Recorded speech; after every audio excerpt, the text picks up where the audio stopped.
ប្រជុំនីតិជាដករឿងបេក្ខបណ្ឌិតអ្នកប្រាជ្ញគួរធ្វើល្ងងក្នុងការខ្លះដើម្បីសន្តិភាពក្នុងការដែលកន្លងទៅហើយមានកូនបាក់សី3គឺកូនក្ងោកកូនសត្វសាលិកាកូនកុកនិងអាស្រ័យក្នុងសម្បុកលើមេឃប្រឹក្សាចិត្តគ្នាសម័យនោះមានព្រានព្រៃ3នាក់នៅក្នុងដែនកម្ពុជាបាននាំគ្នាចូលទៅក្នុងព្រៃដើម្បីបរបាញ់សត្វម្រឹតថ្មព្រៃទាំង3នាក់ខំស្វែងរកពេញមួយថ្ងៃពុំបានជួបប្រទះសោះលុះដល់ពេលល្ងាចត្រឡប់ទៅផ្ទះវិញបានឃើញកូនបាក់សីទាំង3ដែលនៅក្នុងសម្បុកជិតៗគ្នានោះក៏ចាប់យកមកមួយមកចិញ្ចឹមខ្លួន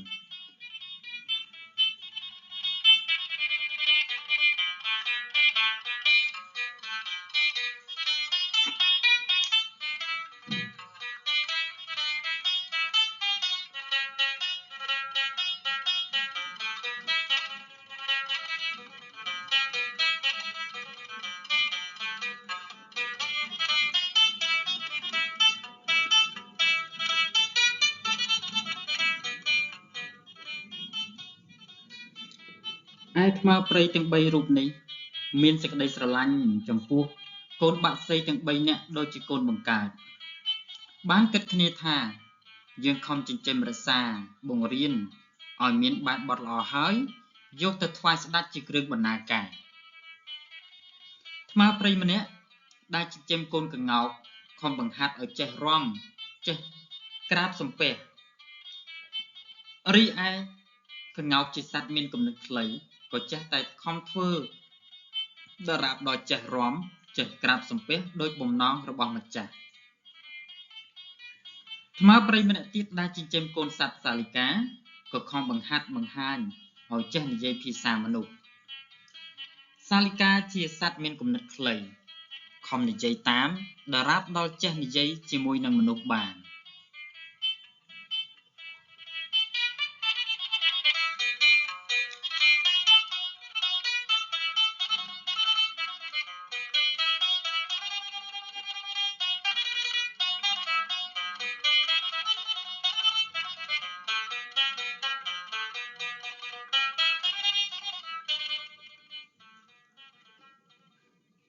ឯថ្មព្រៃម្នាក់ទៀតដែលចិញ្ចឹមកូនកុកក៏ខំបង្ហាត់បង្ហាញកូនកុកនោះតាមបំណងរបស់ខ្លួនក៏ប៉ុន្តែកុកជាបណ្ឌិតមានគំនិតវែងឆ្ងាយបានគិតថាអញមិនគួរធ្វើជាអ្នកចេះរាំចេះនិយាយចេះក្រាបសំពះតាមឱវាទរបស់ថ្មព្រៃទុច្ចរិតនេះទេបើអញធ្វើជាអ្នកចេះដឹងមុខតែថ្មព្រៃនេះដាក់ក្នុងទ្រុងដរាបដល់អស់មួយជីវិតលុះគិតដូច្នោះហើយក៏មិនអើពើនឹងឱវាទរបស់ថ្មព្រៃជាម្ចាស់ឡើយបើគេបង្ខំខ្លាំងគ្រាន់តែស្រែកក្រក់ប៉ុណ្ណោះថ្ងៃមួយថ្មព្រៃទាំង3នាក់នោះ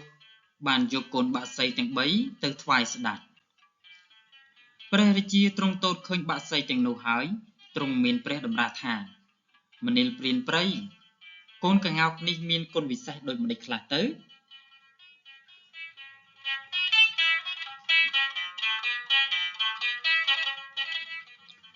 ម្ចាស់ក្ងោកក្រាបបង្គំទូលថាបបិទ្ធព្រះសម្បត្តិទេពក្ងោកនេះចេះរាំចេះពងពេនចេះក្រាបថ្វាយបង្គំក៏ប្រើឲ្យក្ងោកនោះក្រាបថ្វាយបង្គំព្រះរាជាលុះក្ងោកនោះថ្វាយបង្គំហើយម្ចាស់ក្ងោកធ្វើភ្លេងដោយមាត់របស់ខ្លួនក្ងោកក៏ពត់ពេនរិះរាំតាមភ្លេងនោះព្រះរាជាទ្រង់ទតឃើញដូច្នោះទ្រង់សពព្រះហឫទ័យយ៉ាងខ្លាំងណាស់ក៏ត្រាស់បង្គាប់ឲ្យអាមាត្យចងទុកក្បែរទីនោះទៅទ្រង់ត្រាស់សួរទៅអ្នកចិញ្ចឹមកូនសត្វសាលិកាទៀតអ្នកចិញ្ចឹមសត្វសាលិកាក្រាបបង្គំទូលថា បបពុតព្រះសមត្ថទេពសាលិកានេះចេះនិយាយភាសាមនុស្សក៏នាំសត្វសាលិកានោះនិយាយថ្វាយព្រះរាជាទ្រង់ព្រះសណ្ដាប់ព្រះរាជាទ្រង់ព្រះសណ្ដាប់កូនសត្វសាលិកានោះហើយទ្រង់សពព្រះរតីក៏បង្គាប់ឲ្យអាមាត្យចងក្បែរកូនក្ងោកទើបត្រាស់សួរទៅអ្នកចិញ្ចឹមកុកទៀតអ្នកចិញ្ចឹមកុកក្រាបទូលថាបបពុតព្រះសមត្ថទេពកុកនេះជាសត្វល្ងង់បំផុតទោះបីជាទូលព្រះបង្គំខំបង្ហាត់បង្ហាញយ៉ាងណាក្តីក៏ពុំចេះដឹងអ្វីសោះចេះតែស្រែកក្រកប៉ុណ្ណោះក្រាបទូលកុកបណ្ឌិតកាលបើម្ចាស់របស់ខ្លួនទូលព្រះរាជាដូច្នេះហើយក៏ស្រែកក្រកឡើងលំដាប់នោះឯងព្រះរាជាទ្រង់ព្រះសម្រួលយ៉ាងខ្លាំងទៅបង្គាប់ឲ្យអាមាត្យថាអើឯងយកកុកនេះទៅលេងកុំទុកព្រោះវាជាសត្វល្ងង់ណាស់មិនចេះនិយាយស្ដីនឹងគេទេកុកបណ្ឌិតកាលបើបានអាមាត្យលេងហើយក៏ហើរទៅទុំលើកំពូលប្រាសាទរួចបានពោលពាក្យជាសុភាសិតថាពកោបណ្ឌិតោរាជភាសកញ្ជេវមាវចៈមយុរាសាលិកាជេវៈពហុញាតាពហុពទ្ធីបបិទ្ធព្រះមហារាជខ្ញុំជាកុកបណ្ឌិតមានប្រាជ្ញាខ្ញុំព្រះអង្គម្ចាស់ខ្ញុំឲ្យខ្ញុំព្រះអង្គនិយាយខ្ញុំមិននិយាយឡើយដើម្បីដោះខ្លួនឲ្យរួចពីចំណងឯក្ងោកនឹងសត្វសារិកា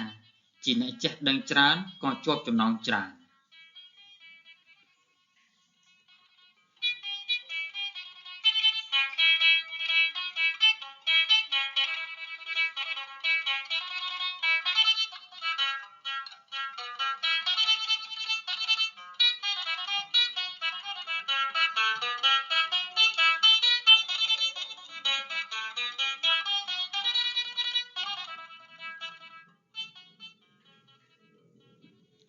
ព្រះរាជាទ្រង់ព្រះសណ្ដាប់គាថាពីសុភាសិតរបស់បណ្ឌិតក្ងោកហើយរបស់កុកជាបណ្ឌិតហើយក៏ទ្រង់ព្រះបន្លឺនៅសូរសីហនិថាសាធុសាធុអ្នកជាបណ្ឌិតមានប្រាជ្ញាមែនកុកបណ្ឌិតក៏ហើរទៅតាមបំណងរបស់ខ្លួនដោយសេរីសួស្ដីលំដាប់នោះព្រះរាជាទ្រង់ទតឃើញសត្វសក្កងោកនិងសត្វសាលិកាដែលជាប់ចំណងមានមុខមាត់ក្រៀមក្រំស្រងូតស្រងាត់ក៏បង្គាប់ឲ្យអាមាត្យដោះលែងសត្វក្ងោកនោះទៅ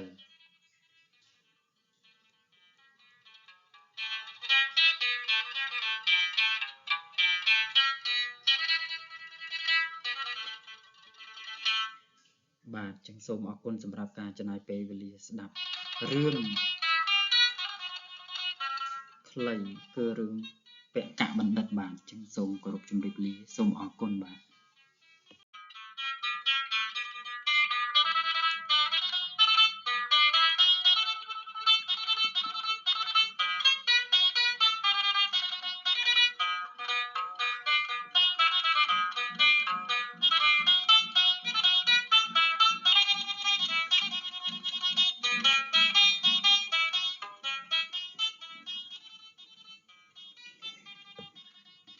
ប្រជុំនិទានជាដករឿងពកបណ្ឌិតអ្នកប្រាជ្ញគួរធ្វើល្ងង់ក្នុងការខ្លះដើម្បីសន្តិភាពក្នុងការដែលកន្លងទៅហើយមានកូនបក្សី3គឺកូនក្ងោកកូនសត្វសាលិកាកូនកុកនិងអាស្រ័យក្នុងសម្បុកលើមេឃប្រឹក្សាចិត្តគ្នាសម័យនោះមានព្រានព្រៃ3នាក់នៅក្នុងដែនកម្ពុជាបាននាំគ្នាចូលទៅក្នុងព្រៃដើម្បីបរបាញ់សត្វម្រឹតថ្មព្រៃទាំង3នាក់ខំស្វែងរកពេញមួយថ្ងៃពុំបានជួបប្រទះសោះលុះដល់ពេលល្ងាចត្រឡប់ទៅផ្ទះវិញបានឃើញកូនបក្សីទាំង3ដែលនៅក្នុងសម្បុកចិត្តគ្នានោះក៏ចាប់យកមកមួយមកចិញ្ចឹមខ្លួន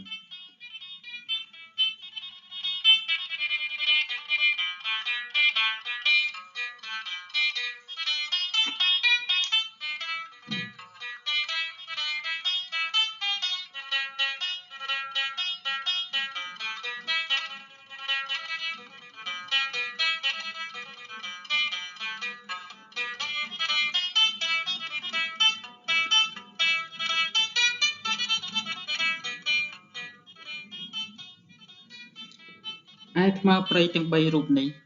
មានសេចក្តីស្រឡាញ់ចំពោះកូនបាក់សីទាំង3នាក់ដូចជាកូនបង្កើតបានគិតគ្នាថាយើងខំចិញ្ចឹមរក្សាបង្រៀនឲ្យមានបែបបទល្អហើយយកទៅថ្វាយស្ដេចជាគ្រឿងបណ្ណាការថ្មព្រៃម្នាក់ដែលចិញ្ចឹមកូនក្ងោកខំបង្ហាត់ឲ្យចេះរាំចេះក្រាបសំពះរីឯក្ងោកជាសត្វមានគំនិតខ្លីក៏ចេះតែខំធ្វើដរាបដល់ចេះរាំចេះក្រាបសំពះដោយបំណងរបស់ម្ចាស់ថ្មព្រៃម្នាក់ទៀតដែលចិញ្ចឹមកូនសត្វសាលីកាក៏ខំបង្ហាត់បង្ហាញឲ្យចេះនិយាយភាសាមនុស្សសាលីកាជាសត្វមានគំនិតខ្លីខំនិយាយតាមដរាបដល់ចេះនិយាយជាមួយនឹងមនុស្សបាន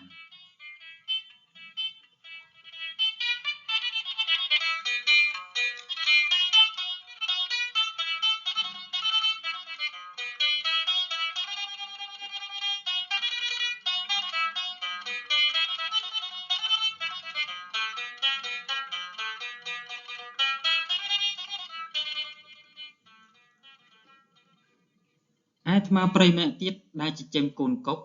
ក៏ខំបង្ហាត់បង្ហាញកូនកុកនោះតាមបំណងរបស់ខ្លួនក៏ប៉ុន្តែកុកជាបណ្ឌិតមានគំនិតវែងឆ្ងាយបានគិតថាអញមិនគួរធ្វើជាអ្នកចេះរាំចេះនិយាយចេះក្រាបសំពះតាមឱវាទរបស់ថ្មព្រៃទុច្ចរិតនេះទេបើអញធ្វើជាអ្នកចេះដឹងមុខតែថ្មព្រៃនេះដាក់ក្នុងទ្រុងដរាបដល់អស់មួយជីវិតលុះគិតដូច្នោះហើយក៏មិនអើពើនឹងឱវាទរបស់ថ្មព្រៃជាម្ចាស់ឡើយបើគេបង្ខំខ្លាំងគ្រាន់តែស្រែកក្រក់ប៉ុណ្ណោះថ្ងៃមួយថ្មព្រៃទាំង3នាក់នោះបានយកកូនបាក់សីទាំង3ទៅថ្វាយស្ដេចព្រះរាជាទ្រង់ទតឃើញបាក់សីទាំងនោះហើយទ្រង់មានព្រះតម្រាសថាមនាលព្រានព្រៃកូនក្ងោកនេះមានគុណវិសេសដូចម្ដេចខ្លះទៅ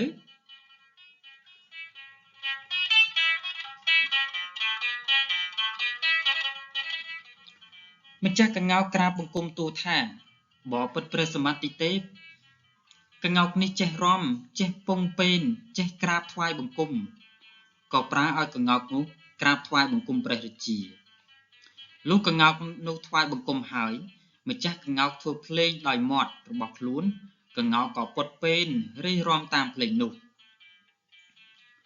ព្រះរាជាទ្រង់ទតឃើញដូច្នោះទ្រង់សពព្រះហឫទ័យយ៉ាងខ្លាំងណាស់ក៏ត្រាស់បង្គាប់ឲ្យអាមាត្យចងទុកក្បែរទីនោះទៅទ្រង់ត្រាស់សួរទៅអ្នកចិញ្ចឹមកូនសត្វសាលីកាទៀតអ្នកចិញ្ចឹមសត្វសាលីកាក្រាបបង្គំទូលថាបបិទ្ធព្រះសម្បត្តិទេពសាលីកានេះចេះនិយាយភាសាមនុស្សក៏នាំសត្វសាលីកានោះនិយាយថ្វាយព្រះរាជាទ្រង់ព្រះសណ្ដាប់ព្រះរាជាទ្រង់ព្រះសណ្ដាប់កូនសត្វសាលីកានោះហើយទ្រង់សពព្រះឫទ័យក៏បង្គាប់ឲ្យអាមាត្យចងក្បែរកូនក្ងោកទើបត្រាស់សួរទៅអ្នកចិញ្ចឹមគុកទៀតអ្នកចិញ្ចឹមគុកក្រាបទូលថាបបិទ្ធព្រះសម្បត្តិទេពគុកនេះជាសត្វល្ងង់បំផុតទោះបីជាទូលព្រះបង្គំខំបង្ហាត់បង្ហាញយ៉ាងណាក្តីក៏ពុំចេះដឹងអ្វីសោះចេះតែស្រែកក្រក់ប៉ុណ្ណោះក្រាបទូលគុកបណ្ឌិតកាលបើម្ចាស់របស់ខ្លួនទូលព្រះរាជាដូច្នេះហើយក៏ស្រែកក្រក់ឡើងលំដាប់នោះឯងព្រះរាជាទ្រង់ព្រះសម្រួលយ៉ាងខ្លាំងទៅបង្គាប់ឲ្យអាមាត្យថាឯងយកគុកនេះទៅលេងកុំទុកព្រោះវាជាសត្វល្ងង់ណាស់មិនចេះនិយាយស្ដីនឹងគេទេ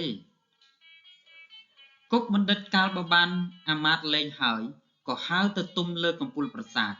រួចបានពោលពាក្យជាសុភាសិតថាពកោបណ្ឌិតោរាជភាសកញ្ចេវមាវចៈមយុរាសាលិកាចេវៈពហុញាតាពហុពទ្ធីបបិទ្ធព្រះមហារាជខ្ញុំជាគុកបណ្ឌិតមានប្រាជ្ញាខ្ញុំព្រះអង្គម្ចាស់ខ្ញុំឲ្យខ្ញុំព្រះអង្គនិយាយខ្ញុំមិននិយាយឡើយដើម្បីដោះខ្លួនឲ្យរួចពីចំណងឯក្ងោកនឹងសត្វសាលីកាជាអ្នកចេះដឹងច្រើនក៏ជាប់ចំណងច្រើន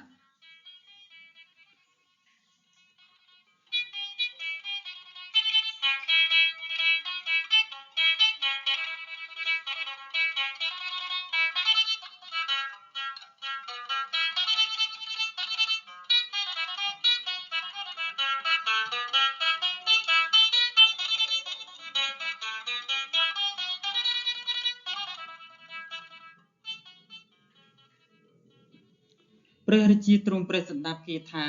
ពីសុភាសិតរបស់បណ្ឌិតកង្កោកហើយរបស់គុកជាបណ្ឌិតហើយក៏ទ្រង់ព្រះបន្លឺនៅសូរសីហនិថាសាធុសាធុអ្នកជាបណ្ឌិតមានប្រាជ្ញាមែនគុកបណ្ឌិតក៏ហើទៅតាមបំណងរបស់ខ្លួនដោយសេរីសួស្តីលំដាប់នោះព្រះរាជាទ្រង់ទតឃើញសត្វសត្វកង្កោកនិងសត្វសាលីកាដែលជាប់ចំណងមានមុខមាត់ក្រៀមក្រំស្រងូតស្រងាត់ក៏បង្គាប់ឲ្យអាមាត្យដោះលែងសត្វកង្កោកនោះទៅ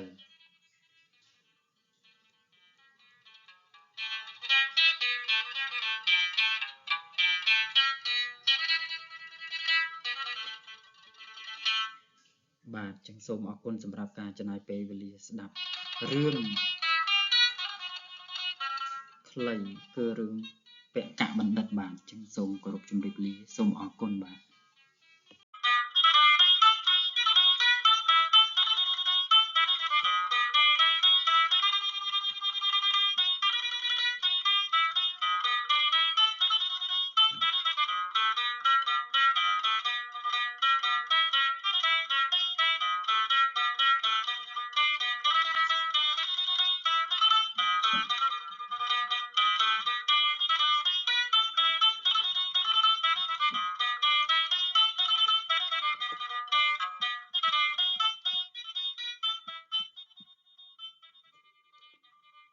នេតិគតិអប់រំជីវិតបានវិលបំរើអារម្មណ៍សារជាថ្មីម្ដងទៀតហើយឥឡូវនេះយើងចូលមកស្ដាប់រឿងហង្សក្បាល2តើហង្សក្បាល2នេះមានដំណើរដើមតោងសាច់រឿងយ៉ាងណានោះសូមរីករាយស្ដាប់ដូចតទៅនេះ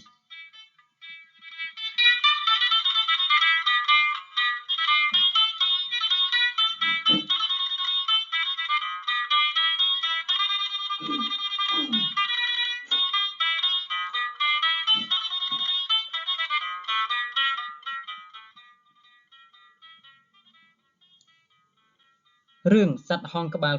2ការញុះញង់ជាអាវុធក្លាហានបំផុតក្នុងលោកក្នុងសាសនាព្រះសម្ពុទ្ធព្រះនាមកាសបៈមានស្ត្រីម្នាក់មានចិត្តស្មោះត្រង់ស្នេហាចំពោះស្វាមីរបស់ខ្លួន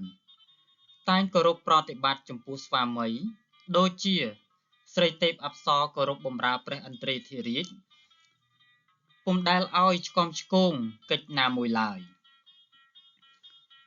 ថ្ងៃមួយស្ត្រីនោះបាននាំស្វាមីចាត់ចែងទានថ្វាយដល់ព្រះសង្ឃមានព្រះពុទ្ធជាប្រធានហើយតាំងសេចក្តីប្រាថ្នាថាកើតក្នុងជាតិខាងមុខបន្ទាប់ពីជាតិនេះទៅសូមឲ្យបានកើតជាបុរសរាល់ជាតិហើយសូមឲ្យបានកើតជាប្អូនរួមផ្ទៃជាមួយនឹងស្វាមីរបស់ខ្ញុំម្យ៉ាងទៀតបើយើងខ្ញុំទាំងពីរនាក់ផ្្លាត់គតិទៅកើតជាដេរឆានសូមឲ្យមានខ្លួនជាប់គ្នាក្បាលពីរកុំខានព្រះសម្ពុទ្ធទ្រង់ធ្វើផតតានុមោទនាហើយស្ដេចត្រឡប់ទៅអារាមជាមួយនឹងព្រះភិក្ខុសង្ឃជាបរិវារវិញ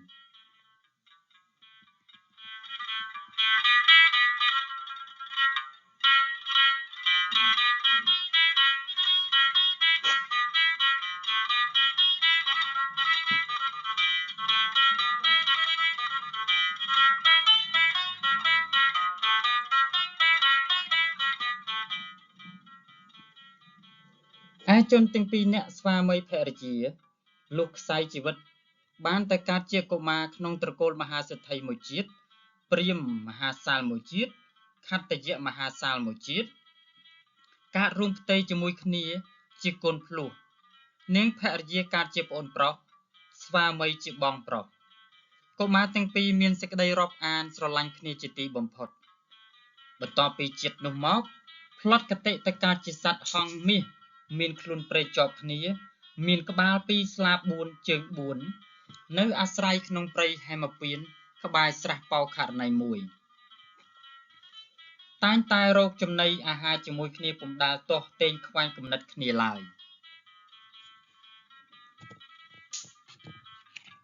ថ្ងៃមួយមានថ្មព្រៃម្នាក់បានឃើញហង្សមាសក្បាលពីរនោះក៏កើតសេចក្តីអស្ចារ្យពន់ពេក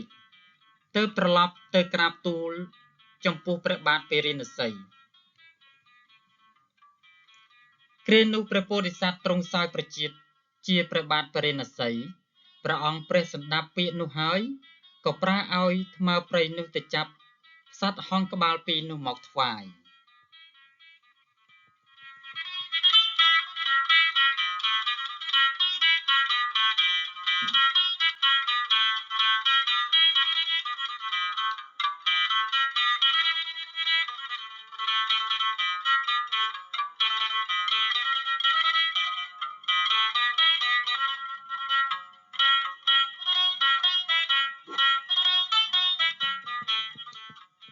ថ្មព្រៃក៏ទៅចាប់យកមកថ្វាយដោយព្រះរាជបំណងស្ដេចទ្រង់ស្របសពព្រះហឫទ័យណាស់ព្រះប្រទានរង្វាន់ដល់ថ្មព្រៃនោះជាច្រើនទៅប្រគល់ហង្សមាសក្បាលពីរនោះឲ្យព្រះអគ្គមហេសីយកទៅចិញ្ចឹមព្រះអគ្គមហេសីបានឲ្យជាងធ្វើទ្រង់មាសដាក់ហង្សនោះហើយទ្រង់ប្រទានលាជនិងទឹកឃ្មុំដាក់ថាសមាសឲ្យស៊ីរាល់ថ្ងៃក្នុងកាលជាខាងក្រោយមកព្រះនាងទេវីបានចូលទៅក្រាបបង្គំព្រះបាទពេរិណសីថាហង្សមាសក្បាលពីរនេះប្រសិនបើបំបែកឲ្យដាច់ចេញពីគ្នាហង្សមួយទុកចិញ្ចឹមក្នុងព្រះរាជវាំងហង្សមួយទុកក្នុងសួនសត្វសម្រាប់ឲ្យមហាជនមើលជាការប្រពៃណាស់ព្រះបាទពេរិណសីទ្រង់យល់តាមមតិរបស់ព្រះនាងទេវីទៅបង្គាប់ឲ្យអាមាត្យទាំងឡាយមកប្រជុំគ្នាហើយត្រាស់សួរថាតើអ្នកណាអាចបំបែកហង្សនេះឲ្យបែកចេញពីគ្នាបានដោយឥតមានគ្រោះថ្នាក់យើងនឹងឲ្យរង្វាន់ជាច្រើនដល់អ្នកនោះកាលនោះមានអាមាត្យម្នាក់ជាអ្នកឆ្លៀសវៃក្នុងឧបាយបានថ្វាយដំណឹងដល់ព្រះរាជាថាបបិទ្ធព្រះអង្គដ៏ចម្រើនទូលព្រះបង្គំអាចបំបែកបានព្រះរាជាក៏ប្រគល់ហង្សនោះទៅថ្ងៃមួយអាមាត្យនោះតាក់តែងខ្លួនចូលទៅក្នុងវាំងមុននឹងទៅបង្ហាញខ្លួនឲ្យហង្សទាំងពីរដឹងថាគាត់ទៅថ្វាយបង្គំព្រះរាជាលុះដល់មកវិញទៅអោនខ្សឹបជិតក្បាលហង្សមួយហើយប្រាប់ខ្សោនិយាយតិចធ្វើហាក់ដូចជាប្រាប់រឿងកំបាំងអ្វីមួយហើយជៀសចេញទៅ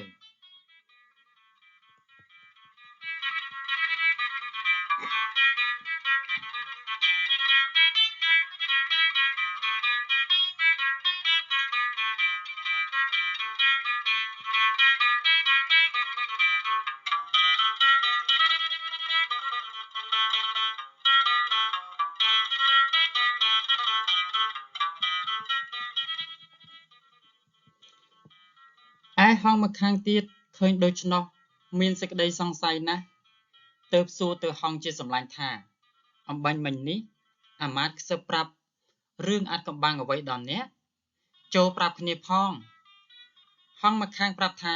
ឥតមានប្រាប់ការអ្វីទេគ្រាន់តែឮខ្សោមិនដឹងថាជាគេនិយាយដូចម្ដេចហង្សម្ខាងតូចចិត្តណាស់ទើបនិយាយថាអោសម្លាញ់ឯងមិនគួរលាក់គ្នាសោះគ្នាពិតជាឃើញអាមាត្យនិយាយប្រាប់ឯងនឹងភ្នែកទោះបីជាហង្សម្ខាងនិយាយប្រាប់យ៉ាងណាក៏មិនជឿចេះតែទទូចសួរជាញឹកញយថ្ងៃក្រោយអាមាត្យទៅខ្សឹបក្បែរត្រចៀកហង្សនោះទៀតហង្សម្ខាងសង្ស័យក៏សួរដូចមុនហង្សម្ខាងទៀតប្រាប់ថាខ្ញុំមិនលឺអ្វីទេហេតុដូចម្ដេចបានចេះតែសួរខ្ញុំដូច្នេះចាប់តាំងពីថ្ងៃនោះមកហង្សទាំងពីរក៏ឆ្លោះគ្នាប្រកែកយ៉ាងខ្លាំងឡើងដរាបដល់ជេរប្រតិចហើយទៅទះស្លាប់ចឹកគ្នាជាខ្លាំងដោយអំណាចសេចក្តីក្រោធសរីរកាយនៃហង្សក៏រហែកចេញពីគ្នាជាពីរចំណែក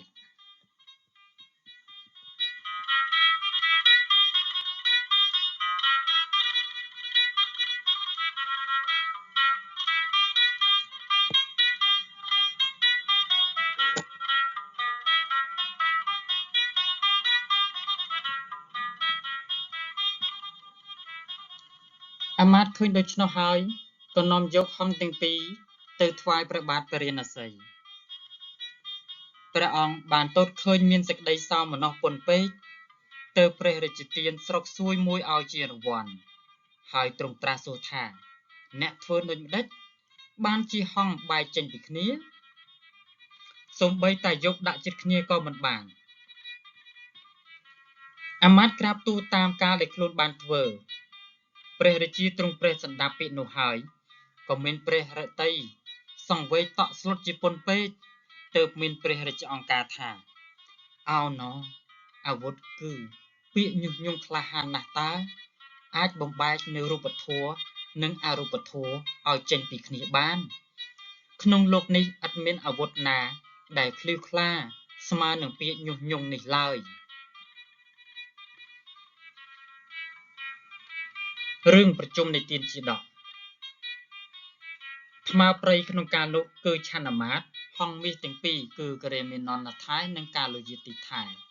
អាមាត្យឆ្លៀសវៃឧបាយកលគឺសារីបុត្រព្រះបាទបរិណសីគឺព្រះសម្ពុទ្ធនៃយើងនេះឯងចឹងការនិទានរឿងហង្សក្បាល2មកតែប៉ុណ្ណេះឯងសូមអរគុណបាទ